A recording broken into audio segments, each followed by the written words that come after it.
Anchor. We begin with the breaking developments out of Washington, D.C. regarding the brutal shooting of two West Virginia National Guard members just blocks from the White House. The Justice Department has now formally identified the victims as 20-year-old Sarah Backstrom and 24-year-old Andrew Wolfe. We understand both have undergone extensive surgery and remain in critical condition, their fight for recovery capturing the nation's attention. New details are also emerging about the suspect involved in this vicious act. Authorities report the 29-year-old Afghan national traveled across the country, from Washington state to the nation's capital, before carrying out the attack. What was the motive behind this assault, and what is the latest on this complex investigation?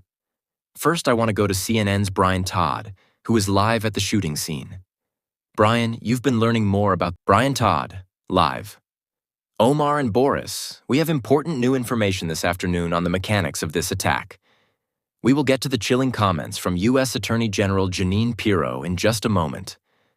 But first, we now have access that we have not had before to the actual spot where the shooting occurred. The precise location where the lives of two guardsmen were violently interrupted. I am standing at the spot right now. Brian Todd. Live. Omar and Boris, we have important new information this afternoon on the mechanics of this attack. We will get to the chilling comments from U.S. Attorney General Jeanine Pirro in just a moment. But first, we now have access that we have not had before to the actual spot where the shooting occurred. The precise location where I'm standing at the spot right now. If you come over here with me, my photojournalist Michael and I will walk you through the immediate aftermath visible here. This area here is a bus shelter where, according to officials, at least one of the guardsmen desperately tried to take cover. You can clearly see that a plexiglass panel has been shot out. The jagged edges of fragmented glass remain visible up there. This entire panel is gone, demonstrating the sheer volume and force of the gunfire unleashed here. Moving over here, I want to draw your attention to this large planter. It appears there is a clear bullet hole that entered here and exited here, marking the trajectory of at least one round.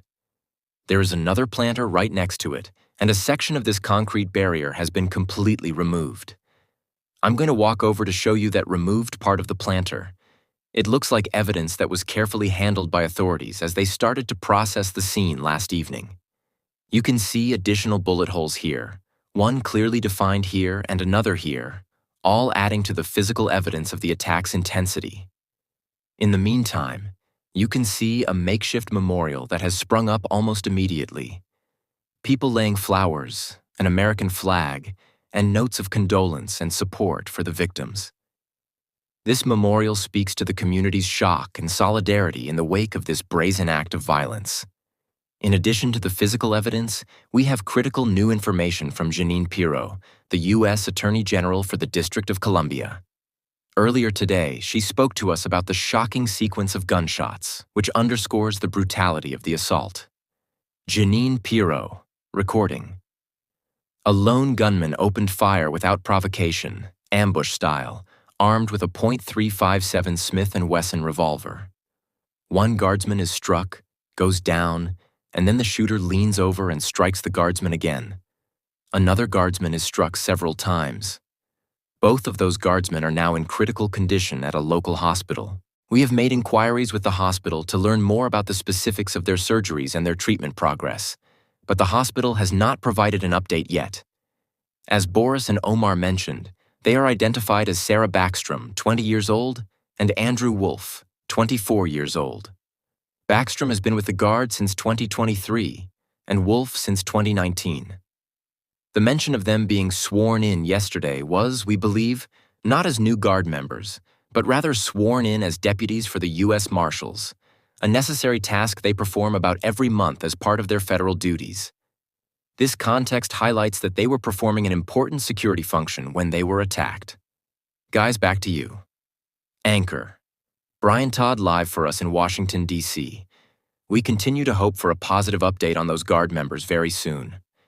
Joining us now is CNN senior national security reporter Zach Cohen. Zach, take us through what we've learned about the suspect's background and arrival in the U.S. Zach Cohen. Yeah, we're learning quite a lot about his background.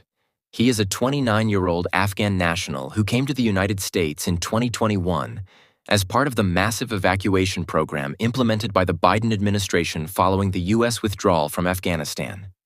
The reason he was allowed to come to the U.S. seems to be, in part, because of his work with the U.S. military and the CIA.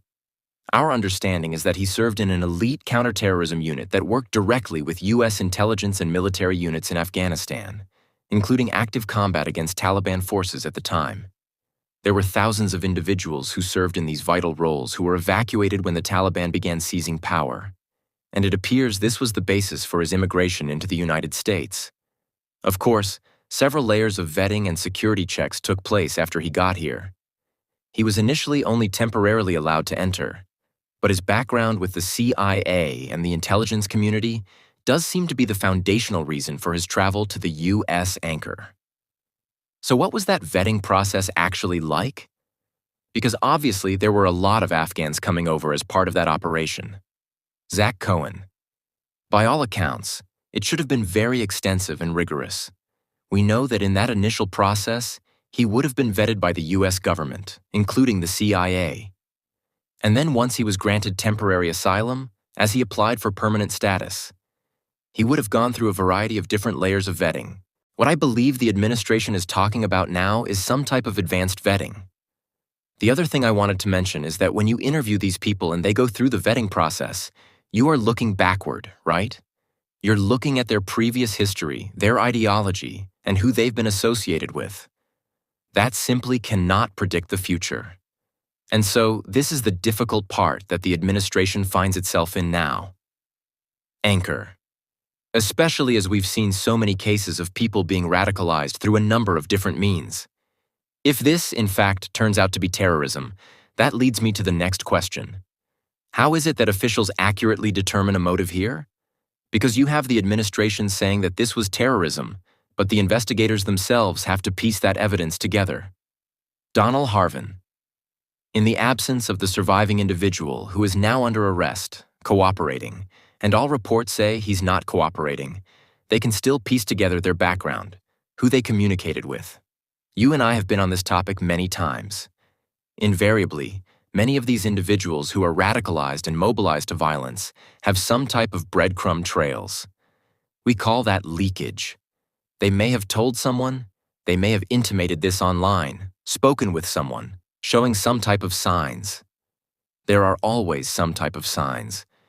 People just don't wake up, drive across the country with a gun, and open fire on uniformed service members. So there's going to be something there they'll be able to find, even though he's not cooperating. Anchor. I want to go back to something that you alluded to a moment ago, and that is the suspect's previous relationship with the U.S. government and his work in Afghanistan, including with the CIA, according to Director John Ratcliffe. How do you read that relationship? Donnell Harvin.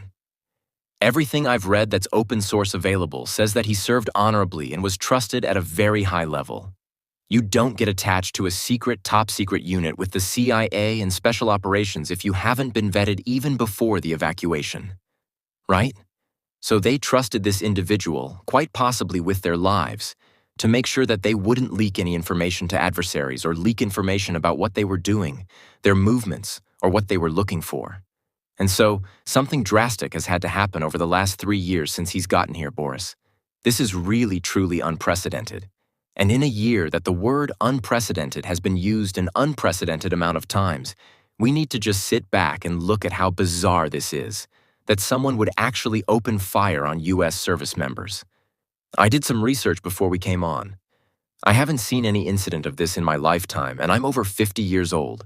Subscribe now, daily new update.